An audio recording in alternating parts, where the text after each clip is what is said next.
Hey guys, how's it going?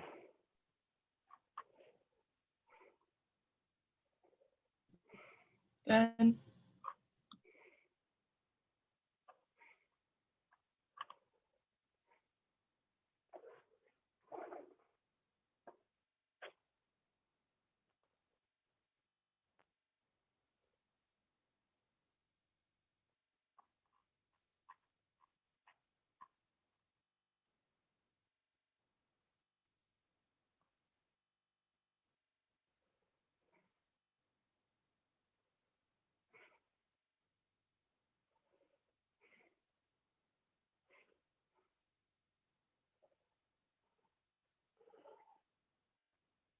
All right, couple of bookkeeping issues. I have been working on getting things graded, and I'm just failing on getting those things accomplished. I had a bunch of applied stats students come by my office yesterday, so I didn't get a lot done on finishing up your dichotomous keys, so I won't ask for them tomorrow. I'll give that another week in the hopes that I can get your old dichotomous keys back to you, so that you can have some feedback on that before you turn in your reptile dichotomous keys. On that front, also, we haven't really talked much about the roadkill project, and so I'm also just going to take that off of the table. And there are a couple of reasons for that. One is it's a geographic data set. So let me share my screen with you if I can find where my Zoom window went. Ah, there it is. It's a geographic data set, and so it has complications that I thought I would master more quickly than I did. Can you guys see the life histories of reptiles? Yeah. Okay. So what I've been doing with my time, well, let me just do this. Let me save some things. Save that. Kill that.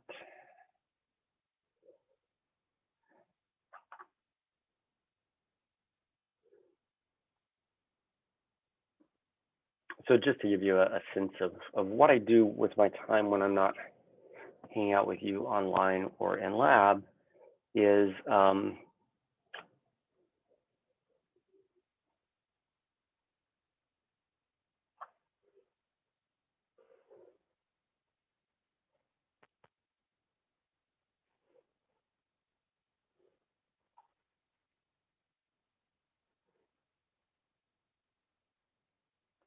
why is my computer slow, amazingly slow? Ah, there we go.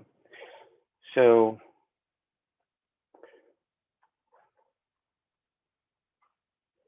what I've been doing with some of my spare time on the weekends and then in the evenings is I've been gathering a data set on roadkill. What I do is I drive Highway 210 from basically River Bend, which is where 210 intersects 291, all the way out to Richmond, and I record all of the dead animals that I see on the side of the road. And what it generates is it generates a data file that looks like this. It has the date, it has the longitude, the latitude, the type of habitat that you're in that's adjacent to the road, what the species is, whether it's a bird, a frog, or a toad, a mammal, snake, et cetera, turtles, whether it's in the driving lanes or whether it's on the shoulder, what mile in it's in, et cetera, et cetera. All this mile data is actually formulated after the fact. And then you can plot all of this stuff geographically. But this is where my particular skills are not particularly well developed, because I don't really do geographic information systems work very often. And so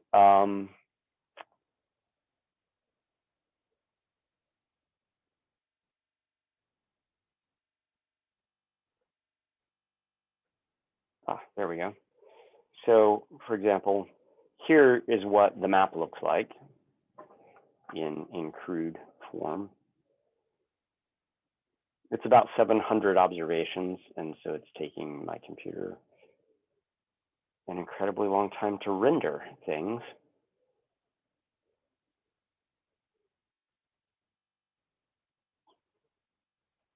Oh, so here's the recording of all of the data that I've collected so far. And I've got the habitat next to the road along this area as classified as either agriculture or forest or aquatic. So this is Cooley Lake right here. And agriculture, aquatic, forest, or suburban as we get into Richmond. And one of the things that you'll notice, even with all of the data here, is that there are points where there's actually no observations whatsoever here and here and here. This little blue section here represents hundreds of observations of mainly frogs that happen to be located right next to this this area of Cooley Lake, where there's a lot of frog breeding that goes on. You have the aquatic habitat of Cooley Lake butted right next up to where Cooley Lake used to dump into the Missouri River. And so one of the things that I've been doing in my spare time this year is training myself in how to analyze spatially explicit data, which is a whole realm of statistical analysis that I'm not all that familiar with. And anytime you're not familiar with something and you're approaching it for the first time, the learning in many cases goes very slowly. So we can subset these data and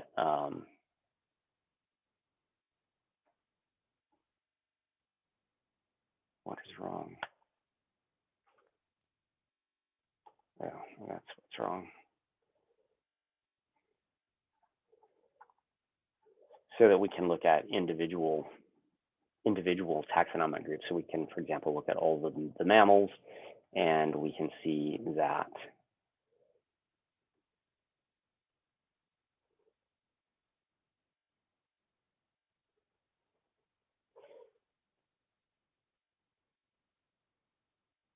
after an incredible amount of time rendering,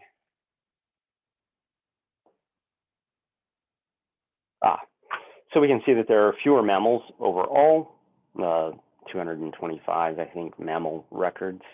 But you'll see that mammal recordings are less common down in agricultural areas, and they're way more common in forested areas. And one of the things that you'll see that you would see if we did the frogs is that frogs are much more localized around bodies of water. So there's a body of water here, there's a body of water over here, and there are tons of recordings there and there. Very few recordings of frogs in the forest at all, et cetera, et cetera. So I can see that on the maps, but then putting actual statistical tests to those things becomes more problematic, and once again is a skill that I'm not familiar with because I don't normally do spatially explicit sorts of analyses. And so what I do know how to do though is I know how to do counts of frequencies. And so, for example, if we look at the distribution of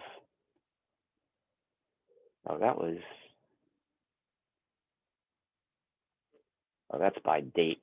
So if we look at the distribution of roadkill by date, one of the things that we find is that there's a peak of activity here in June of 2020, and this represents the emergence of little froglets out of ponds that they've been developing in.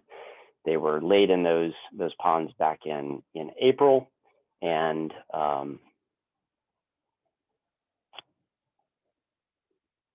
whoa, something's wrong here. These are not in date order. Oh, that's because I skipped some things. Hold on.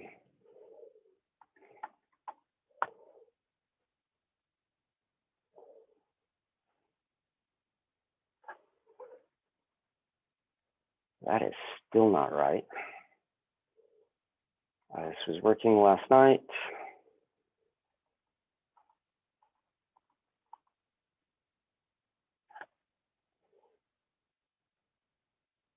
Anyway, back in June, there was this peak of emergence, and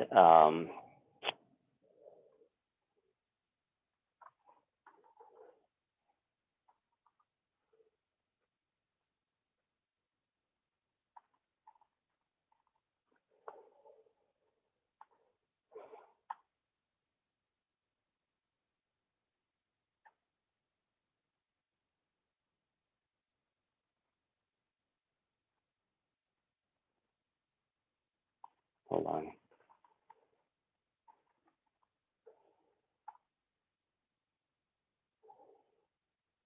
Oh yeah. So this is the mileage. So if you start at River Bend and you head towards Richmond, things move around a lot in terms of the number of roadkill that have cumulatively occurred over the course of the last year. But there's this one half-mile section of road where there are way more roadkill than anywhere else in this stretch of road, and this just happens to be where Cooley Lake is. So there is geographic structure to these data, but figuring out ways of kind of teasing that apart in a quantitative way has been something of a challenge for me. So that said, I'm not going to ask you to look at these data and write a report on these data and things like that. So in the syllabus, there is an assignment that represents a lab report that was going to look at these data and look at roadkill. The reason that I became interested in roadkill to begin with is that I noticed that there were, at certain times of year when I would be going to Texas, there was a lot of roadkill on Interstate 49. And a lot of that roadkill actually it seemed to me to be turtles. And so I also have turtles in this data set. And I've always kind of wanted to do a roadkill survey to kind of look at this, because the other thing that I have seen people actually do with my own eyes is I've seen them swerve onto the shoulder in order to kill a turtle. And this seems amazingly crass to me because turtles are slow growing. We'll talk about this when we talk about the life histories of reptiles a little bit. They're slow growing. They reach maturity at a late age, and only then do they start reproducing. Once they reach maturity at a late age, they typically lay only one clutch of eggs per year, but because they took a long time to reach maturity, they're usually fairly big, and so they can lay a lot of eggs. But if they never make it to that age to reproduce, then you lose reproduction in the population, and that's one of the reasons that turtles are in decline in many cases across their range, is because of mortality in the years before they reach maturity. And so it pisses me off when I see people swerve to hit a turtle on a highway, and I wanted to quantify this. So I also keep track in this survey as to whether the animal was killed in the lane or whether it was killed on the shoulder. And when I see a dead animal, I take some pains to make sure that if it is on the shoulder, it was actually killed on the shoulder versus struck in the driving lanes and then knocked onto the shoulder. You can always see usually some forensic evidence of where the individual was first struck, even if it ends up laying in its final resting place on the shoulder of the road. So so anyway, I've been struggling myself to get kind of my head around these data and how to analyze them, and I'm still in the process of doing that. And there's just not enough time for me to finish that analysis, get something to you in a way that you would understand it, and then have you write a paper about it. So that's an unreasonable set of expectations. So we're just not going to do that. Once I get it done, I'll probably present it to you so that you can kind of see what it looks like, because roadkill affects not only amphibians and reptiles, but it also affects mammals and birds and things like this. And one of the things, the reason that I started this last year is that with decreases in road traffic as a result of the pandemic, we might see the signal of that as we move forward. So anyway, that's that, but we're just not going to do that. Do you guys have any problem with us not doing that?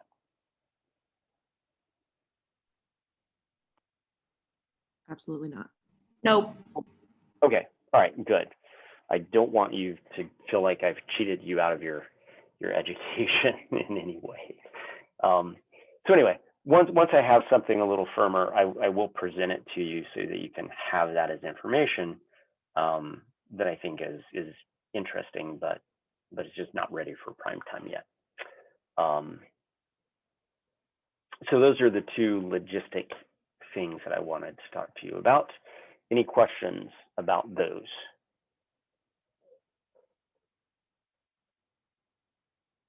All right, tomorrow we have lecture again, because even though it's Thursday, it's on a Friday schedule, because on Friday we have undergraduate colloquium. As I've mentioned before, Kelsey and Elizabeth Ellis are both presenting on Friday. The schedule is on the Jewel website. I also sent all students a link to that yesterday. So come out and support your fellow students in that.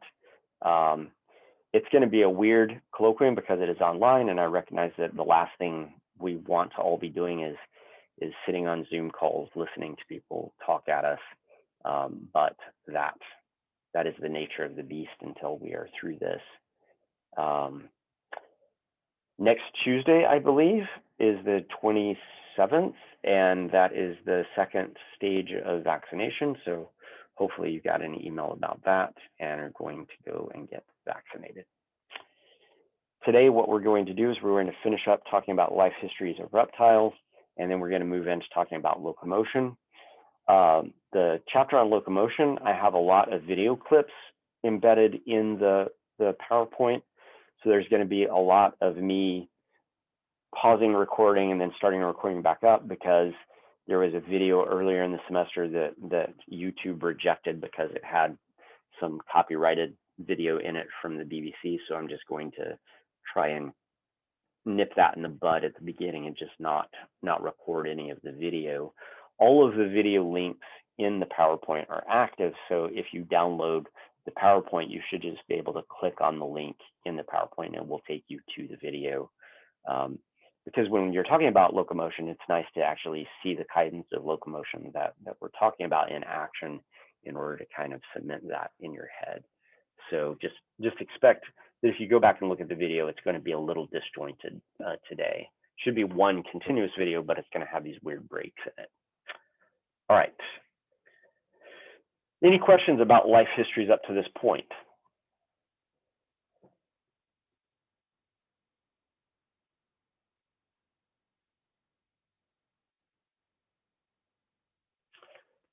Okay, so Dunham et al. Is a paper that did kind of a review of what is known about reptile life histories. And remember that we can think about life histories in terms of things like the size number trade-off, where you have the number of offspring from very few to a lot of offspring, and you can have the size of offspring from small offspring to large offspring. But generally, if you're going to produce large offspring, because you're investing so much in each individual offspring, you tend to have very few of them. And if you want to have a lot of offspring, you have only a little amount of energy to put into each of those offspring. And so we generally have this negative correlation, both within a species and across species, this negative correlation between the size of offspring and the number of offspring produced. And so this represents a fundamental constraint. You have a box of energy, you have an amount of energy that you can invest in reproduction. You can either put that energy into a few large organisms or a lot of small offspring. And so that's a universal kind of constraint. It's seen in reptiles, it's seen in amphibians, it's seen in birds, mammals, you name it, that happens. It's seen in plants. But within that constraint, there's a lot of flexibility. The other thing that life history theory deals with is kind of this schedule of how fast do you grow, when do you reach maturity, and then what are the consequences of that for reproduction. And so what they found by looking at a lot of papers published looking at reproductive activity of reptiles is that there were different categories in which you could kind of place all reptiles. So there was one group of reptiles where they reach maturity early, and once they reach maturity, they really start pumping out offspring. So you reach maturity early, you have multiple clutches per year, but because you're investing heavily in reproduction, those bouts of reproduction tend to have smaller offspring rather than larger offspring, or if they sorry, smaller offspring rather than larger offspring, but because they're smaller, they also produce more per clutch. What happens in another set of organisms is you have another set of organisms that delay maturity until later ages, and so they spend a lot more time in juvenile development. As a result, they are bigger when they reach maturity. They still lay multiple clutches per year, but they have more energy available to them because they're larger in size, such that they can make those clutches larger, and they can simultaneously also produce more offspring as a result of their large size. And then there's another group, and this is a less common group of organisms within the reptiles that delay maturity, and then once they reach maturity, they only produce one clutch per year. And generally, those organisms are going to be producing very large clutches of offspring. These are the types of things like sea turtles that may take 30 or 40 years to reach maturity, but then once they reach maturity, they reproduce once a year. They lay one clutch of eggs per year, but that clutch of eggs may have hundreds of offspring in them. And so these are kind of broad patterns of life history strategies within reptiles.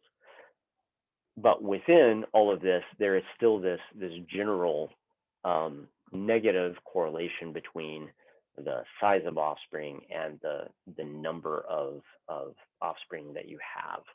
And so this mass-specific reproductive productivity is basically another measure of how many offspring you have. And so even within this broad set of categories of strategies for getting to reproductive age, and then how do you reproduce once you reach maturity, there's still this kind of universal constraint. And each of these lines represents a different family of lizards in this case.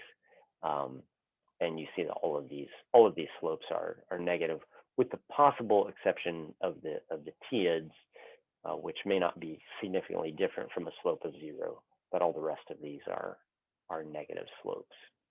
And so that represents this global trade-off in reproduction. So among the groups that are in this long-lived and single reproducing groups, this includes practically all of the turtles. It includes practically all of the crocodilians that I can think of. It also represents many of the larger bodied organisms like boas and pythons, the viperids. All of these groups will have single clutches, and in most of these cases, it takes them a number of years to reach maturity. This begins to have conservation consequences with these groups, because anything that happens to these animals that are long-lived, anything that happens to them in their youth that reduces their survivorship, basically reduces the overall reproductive rate of a given population of the individuals. And so if you're worried about a population or a species that is in decline, that's especially problematic with these long-lived organisms that delay maturity, in some cases for decades. And so I don't know how familiar you are with the history of alligators in the United States. Are you guys very familiar with alligator population size over time? Have you heard anything in any other courses about alligators? No. Okay. Well, back in the 70s, when the Endangered Species Act became a thing, a number of species were listed on the Endangered Species Act. And Among these were a bunch of birds that had been suffering throughout the 1960s and into the 70s because of the use of DDT. But also on the list were a good number of amphibians and reptiles, and one of the reptiles that was on the list was the American alligator, which had suffered declines because of two factors. One factor being DDT. DDT was a pesticide that was widely used in the 1950s and 60s. One of the problems with DDT is it got into the food chain, and one of the things that it did to birds and reptiles like the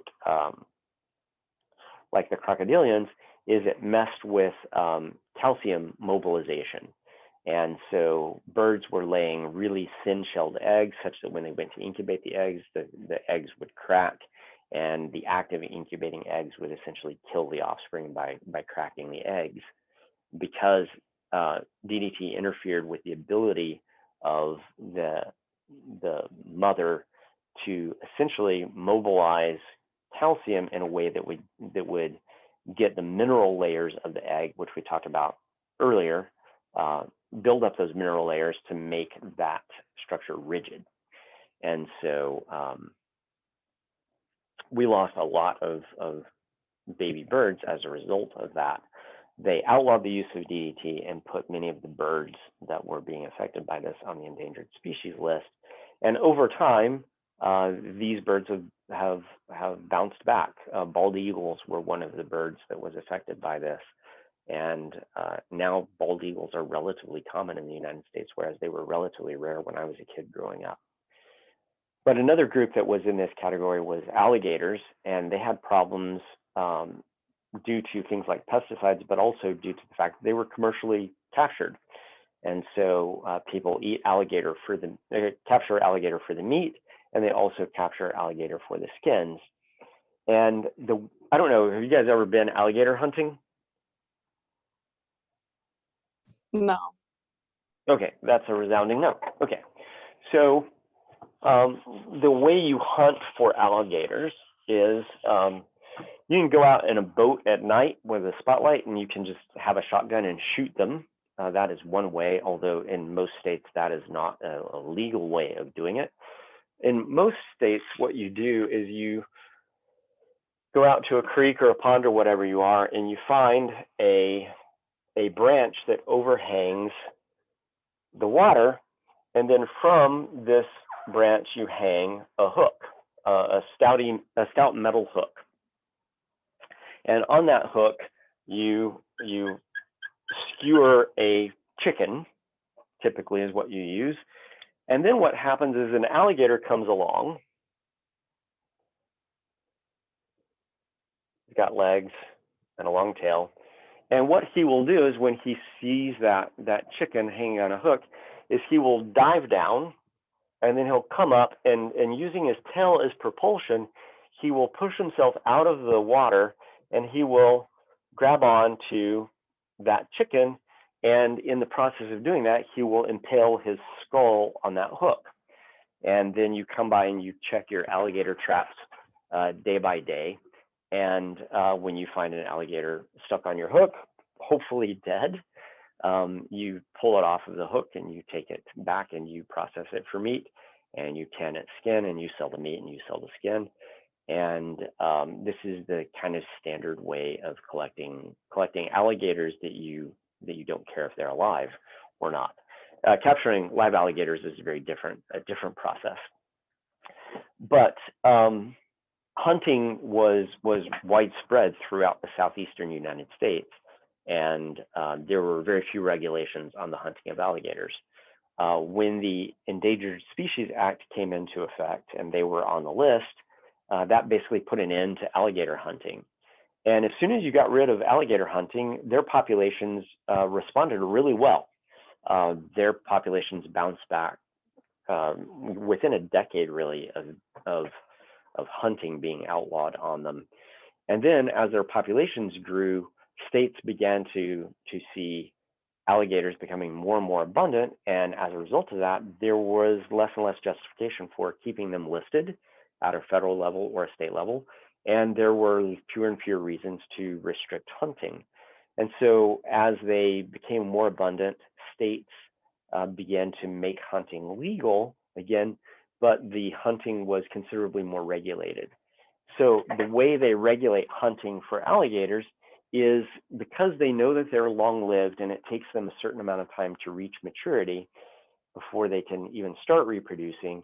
And reproduction is the thing that was being disrupted by the taking of smaller and smaller alligators as the population of alligators got kind of hunted out.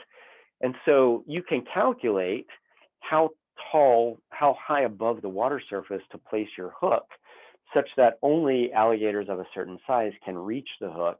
And in this way, you can essentially keep young individuals, pre-reproductive individuals, out of your hunting pool of animals, and you can have state regulations that require the height of the hook to be tall enough that you can really only capture the largest, oldest individuals in a given population. And by doing this, a lot of states have been able to reintroduce the habit of hunting alligators by forcing hunters to alter the height of the hook such that you don't get pre-reproductive individuals or individuals that have only been reproducing for a few years. You only get the largest, oldest individuals.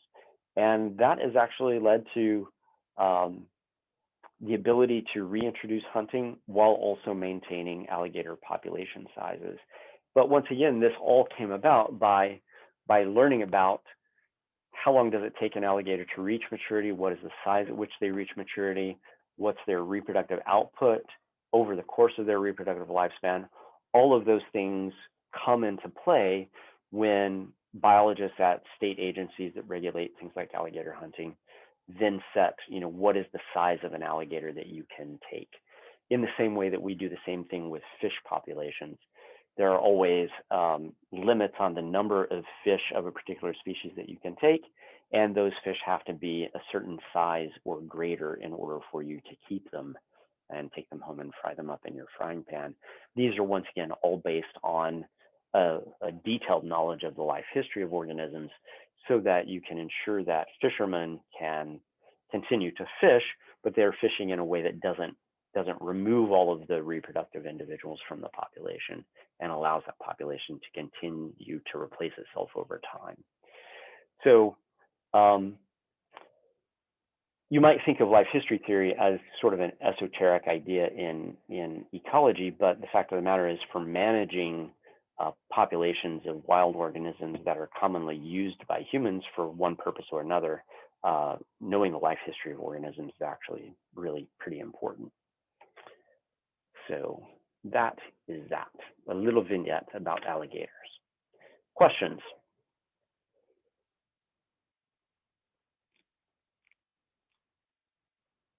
All right.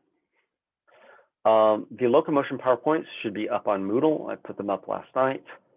And I also tested all of the links, so all of the links should also be working.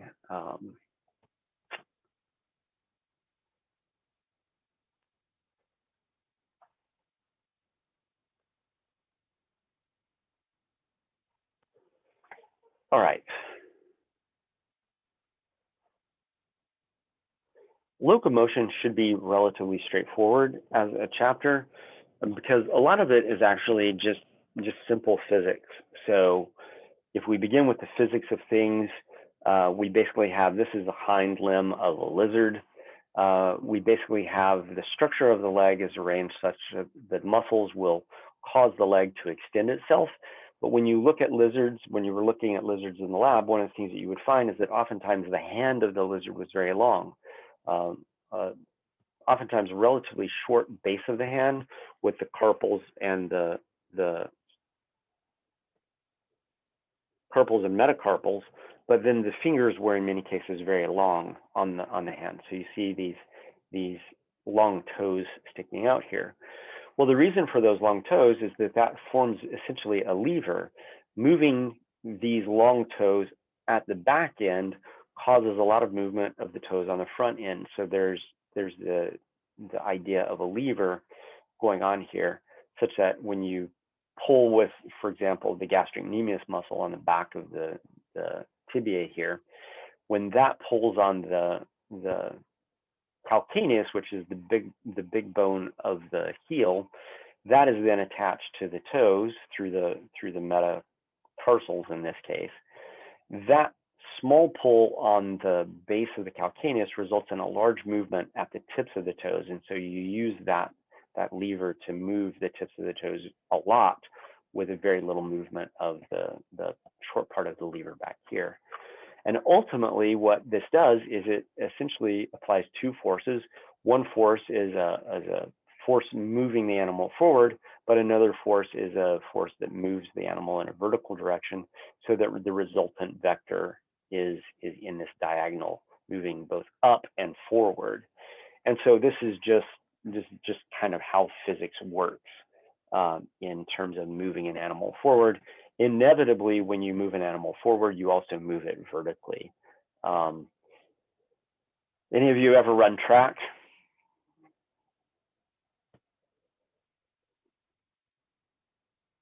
Nobody?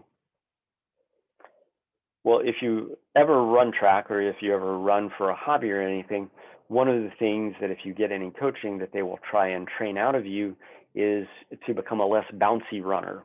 And so if you see people jogging down the streets here in Liberty, you will see some people who bounce a lot as they're running, and that's an inefficient way of running because they're using a lot of their muscular force to move themselves in a vertical direction rather than the propulsive direction moving you forward. And so what most track coaches do with young runners before they develop really bad habits of running is they try and remove the springiness of the runner's gait, such that the muscular force that is being exerted is moving the runner forward more than it's moving the runner up and down.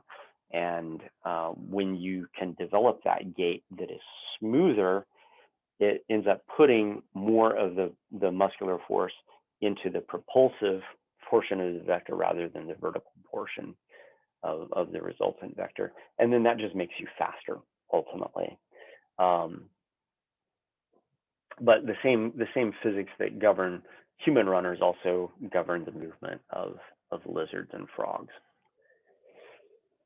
So another idea to get across in all of this is that when you're crawling on all fours, you have to kind of preserve your center of gravity. And so you want to have a gait that keeps your body mass centered over your center of gravity. And so what you will see when you see lizards in particular running is you will see that as one foot on one side comes back, the hind foot on that same side goes forward so in this case, right forefoot comes back while right forefoot goes up, while the left forefoot goes up and the left hind foot goes back. What you're doing in the process of doing this is that you are preserving this center of gravity.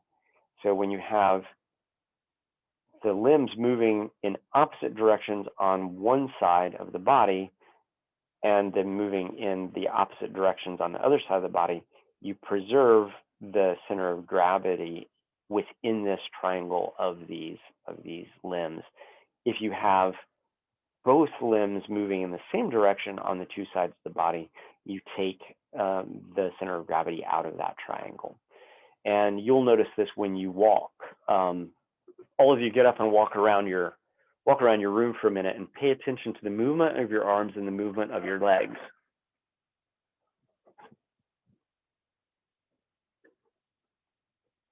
How are your arms and legs moving as you walk?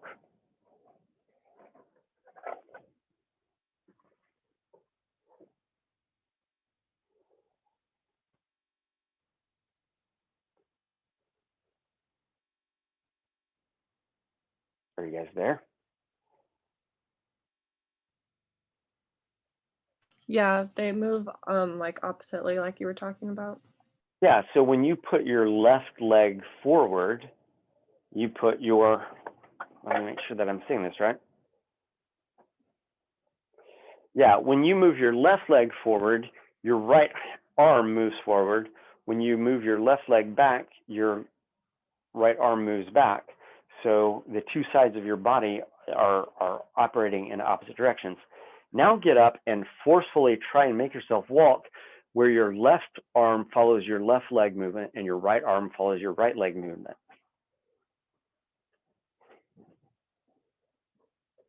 How does that feel to you, and what do you notice your body doing?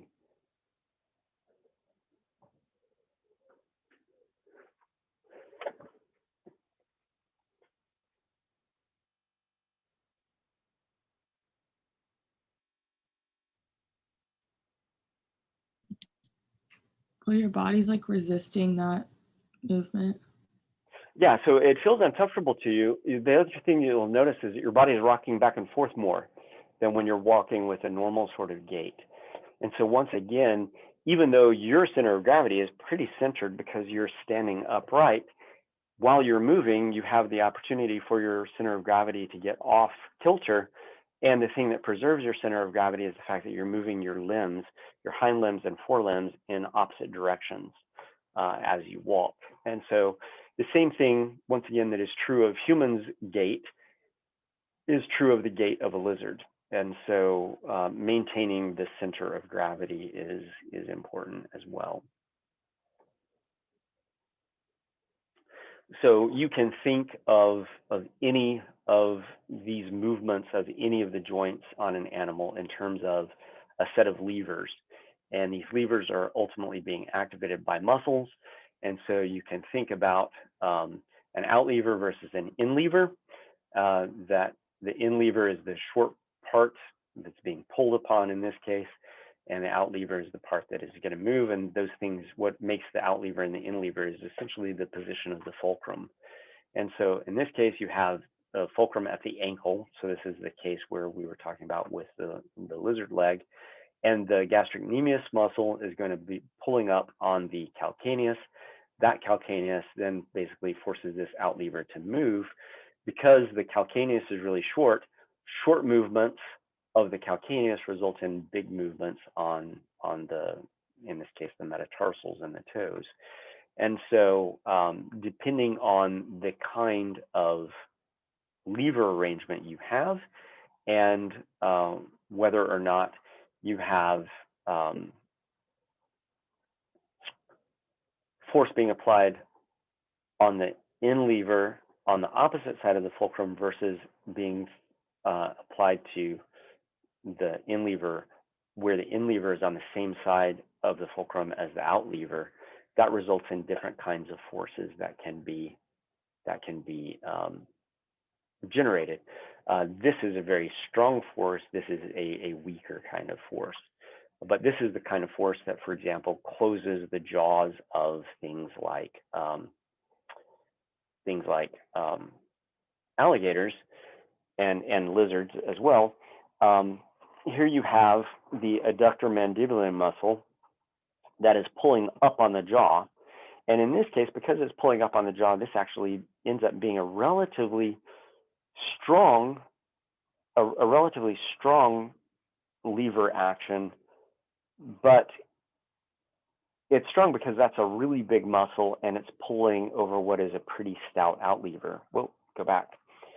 The opening, on the other hand, is governed by a really small muscle pulling on what is really kind of a long in lever relative to the out lever. And so this is not a particularly strong lever in this case, even though it would normally be really strong in a case like gastrocnemius.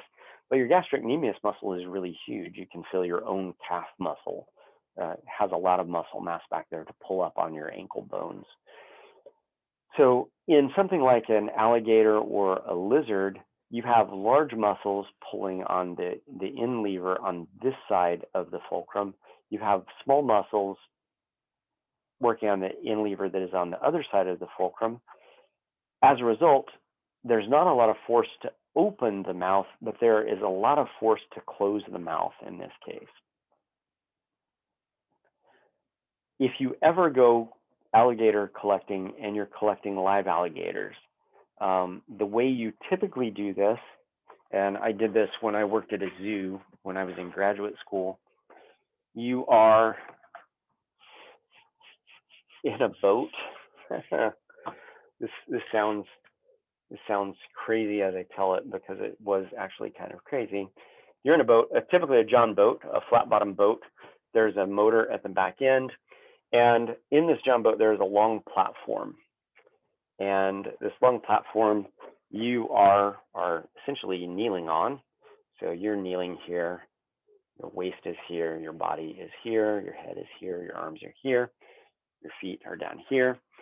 And there's a person at the front of the boat, there's a person at the back of the boat.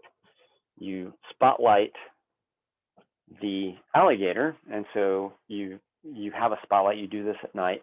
You spotlight the alligator, and you pull up next to the alligator, and if the alligator's head is here, eyeball, forelimbs, hind limbs, tail, you cut the engine as you approach the alligator, and you kind of coast up to the alligator, parallel to the alligator. And the two people in the boat basically reach into the water. The front person grabs the alligator around the body, right in front, or right behind the front limbs, and the back person grabs the alligator around the body, right in front of the hind limbs. And once you have a hold of them, you basically roll the alligator into the boat. You pull the alligator into the boat and are hugging it while you're laying on your back. And then a third person gets a rope around the snout, and a fourth person gets control of the tail, because the tail of an alligator can basically break both of your legs. And so at that point, you have the mouth closed and you have the tail immobilized. And then once the mouth is closed with the rope, you can basically just take duct tape and wrap it around the snout of the alligator. And the alligator's jaws are such that they have very little force in opening the mouth, because it's a really small muscle attached to a not very long in lever attached to a long out lever. So the force that is exerted here results in relatively movement here. But because this is attached to the jaw here, it's a very large muscle. A lot of force exerts a lot of force to close the mouth. And this makes sense if you're trying to capture prey. And so once you have the lizard or the alligator's mouth closed, it's very difficult for the alligator to open his mouth again. In many cases, you can actually just stand there with your hands and hold the mouth of an alligator closed, assuming that the back end of the alligator is immobilized, because it just doesn't have much power to open its mouth, but has a tremendous amount of power to close the mouth. And once the mouth is closed, it's very difficult to get it back open again. So the goal, and without knowing this at the time of thinking about the biomechanics of how levers work and how the jaws of alligators work, I learned very quickly that much easier to get the mouth closed and keep it closed than to open the mouth once the mouth is closed. So what you want to avoid is having the mouth close around any part of your body, because it's going to be very difficult to extract your body part from those jaws. So once again, the basic physics of levers governs the movement of joints and bones, and it affects the locomotion of organisms. It affects their ability to open and close their mouths and the force that they can exert toward those things. This is a clip of an animal actually running. So can you guys see this video? Yes. Yeah. Okay. So this is a guy named Bruce Jane. He is a biologist who works at the University of Cincinnati. He has a video set up where he has a treadmill that an animal runs on. So this is a zebra-tailed lizard. It's running on a treadmill, and he has a grid back here so that he can monitor where the lizard is relative to a background.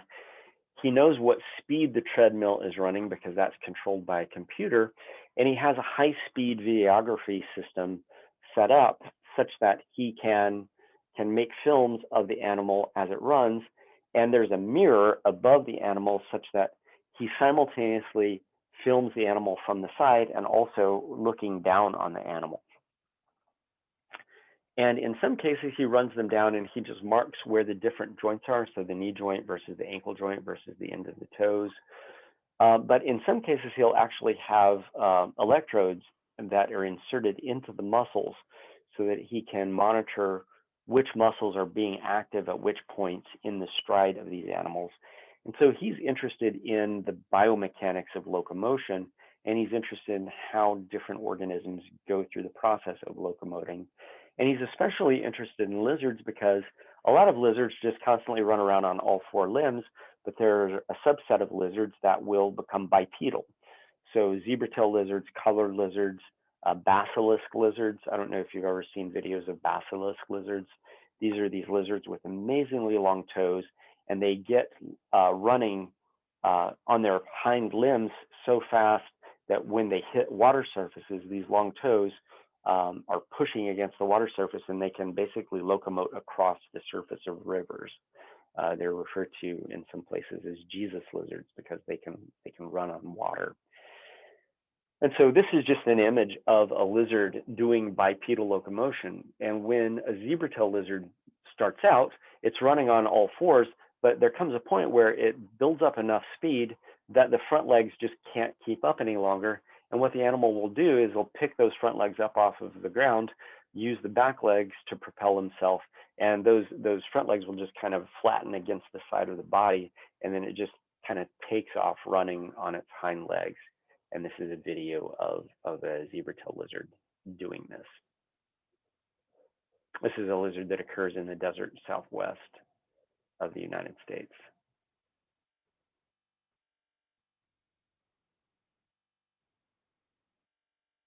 Can you see full screen?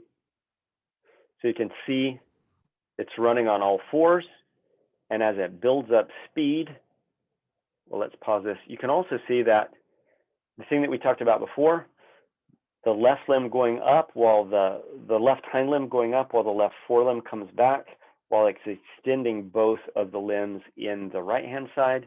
And then you will see that the next stride is just the opposite. Left side extending while the right side is both coming back together, preserving once again the center of gravity. You will also notice that for large portions of the running of this animal, it's not in contact with the substrate at all.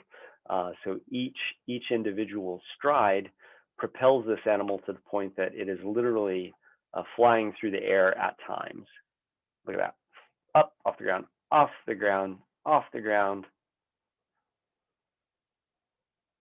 And it's going to come to a point here where it will be generating so much speed that the forelimbs don't have the opportunity to touch the ground because the hind limbs are doing all of the work. And you see the forelimbs missing strides. And now at this point, the animal is running at close to top speed and is fully bipedal, and it's going to actually take off, and it's going to outrun the speed of the treadmill that it is running on and run out of frame. So bipedal locomotion is reasonably common in lizards, and it's facilitated basically by this type of arrangement. You have a lot of the force being applied by these gastrocnemius muscles, which enables a lot of movement in the tips of the toes on the leg. And once again, you'll also see that these lizards that do this type of locomotion generally have very large leg muscles and very long toes. And if you didn't notice that about the colored lizards, you can always go back and take a look at that again. Questions about how levers operate.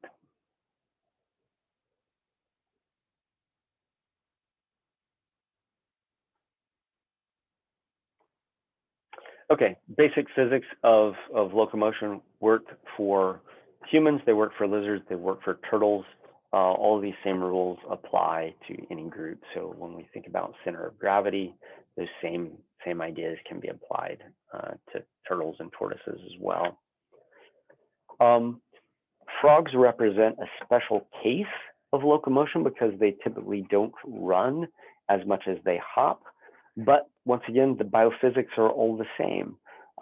Once again, you have this really long out lever that is going to be tugged by a gastrocnemius muscle here that is going to extend that foot.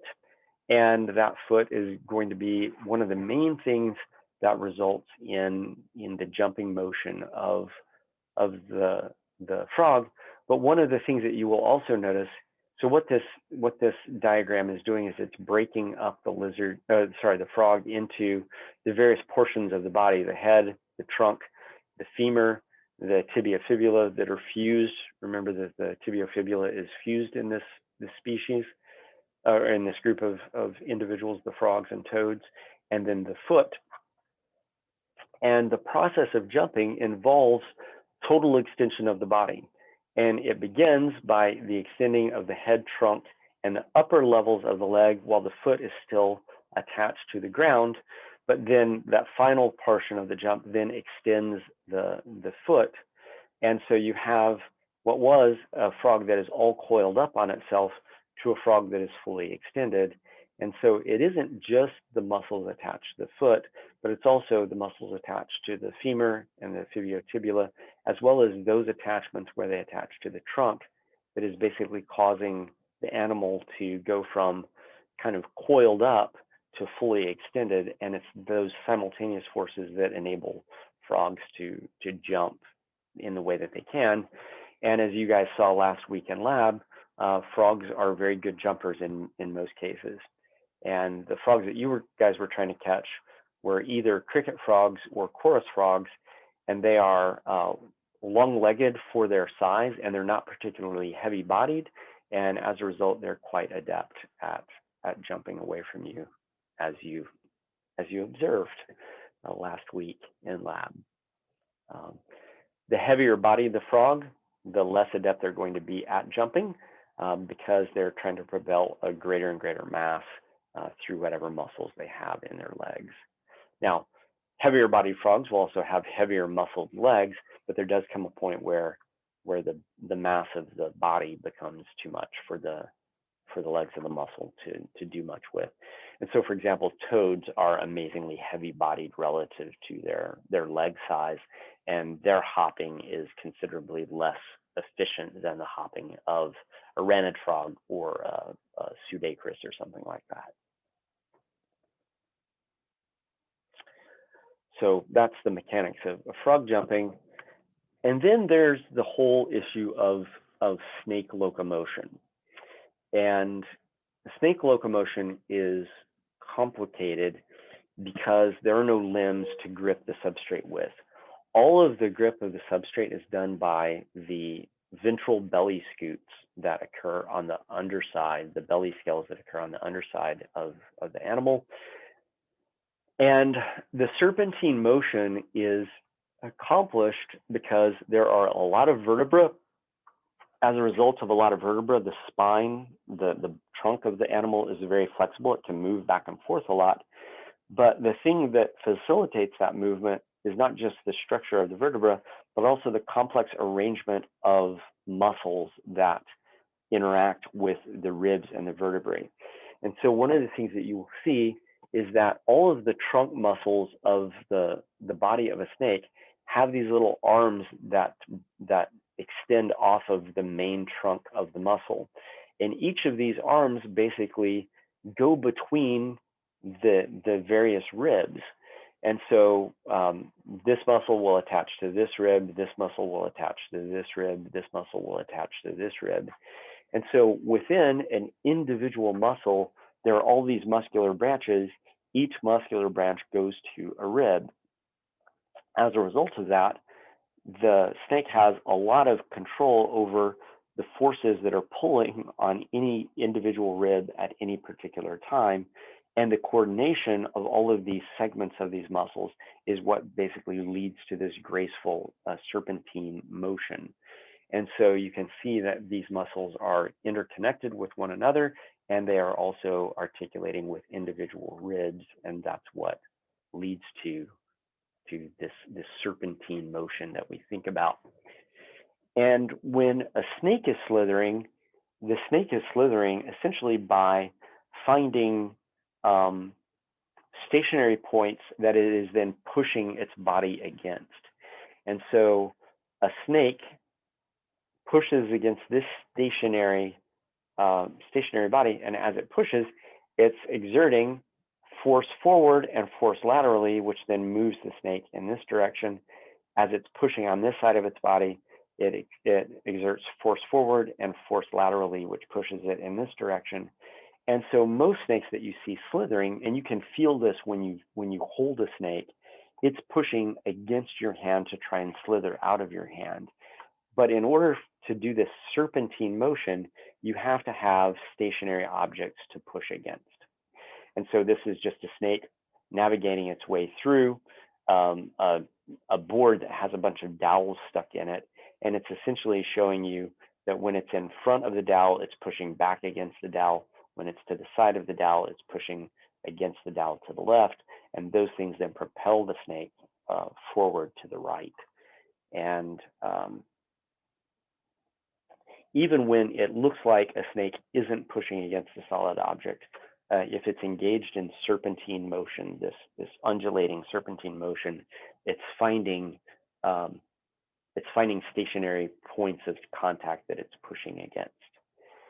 This is how most snakes operate, but if you live in a sandy environment, you find that there isn't much to push against. And so this is a sidewinder.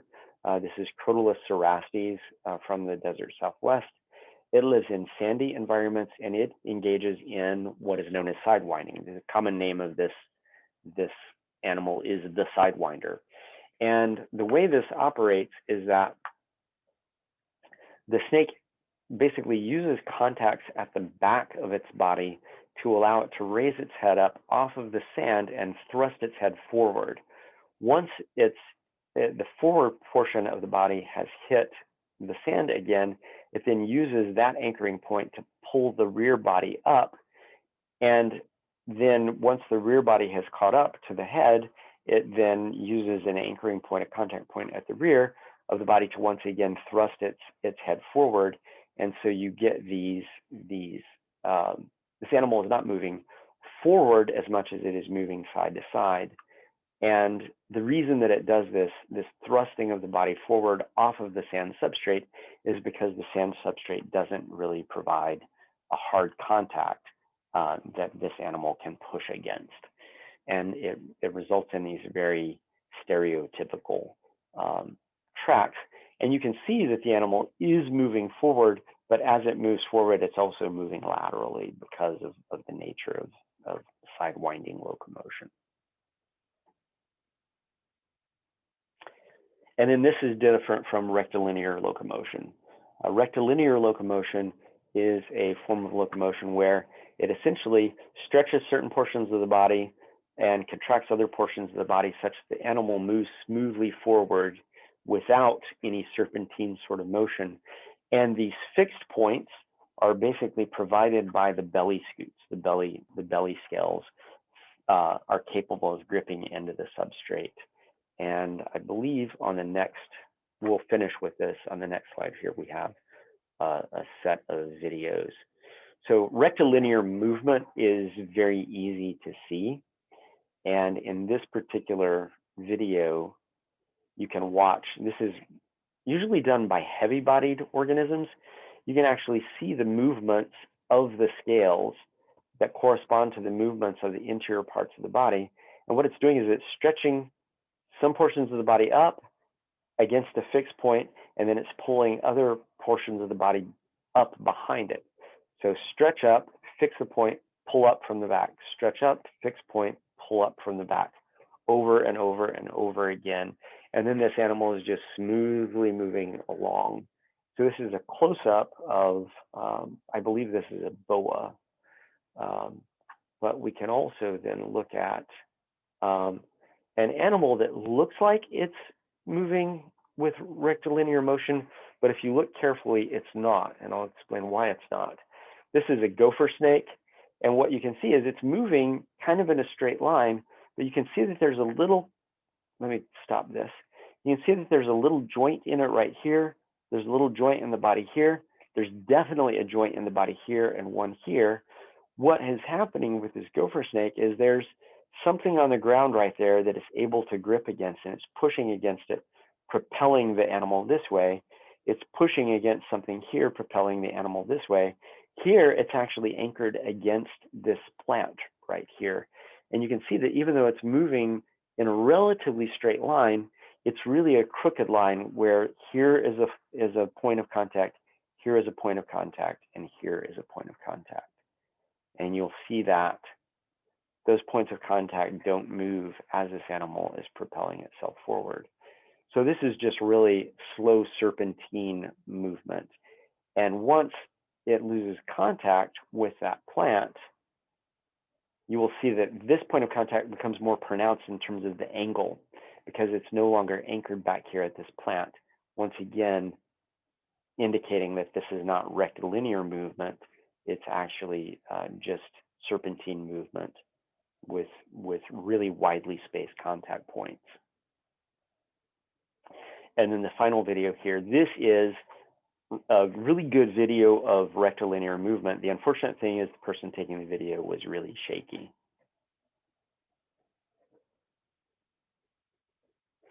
So this is a very large viper, and you can see the movements of the belly scutes here.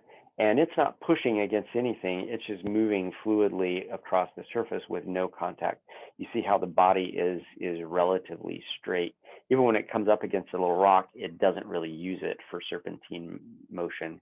It's basically just extending out in front, anchoring, and then pulling up from the back repeatedly down the length of the body of the snake. So once again, really good movement, just really terrible camera work. And those are the different ways in which snakes can move across the surface. You have sidewinding motion, you have serpentine motion, and you have rectilinear motion. And that is that. Questions?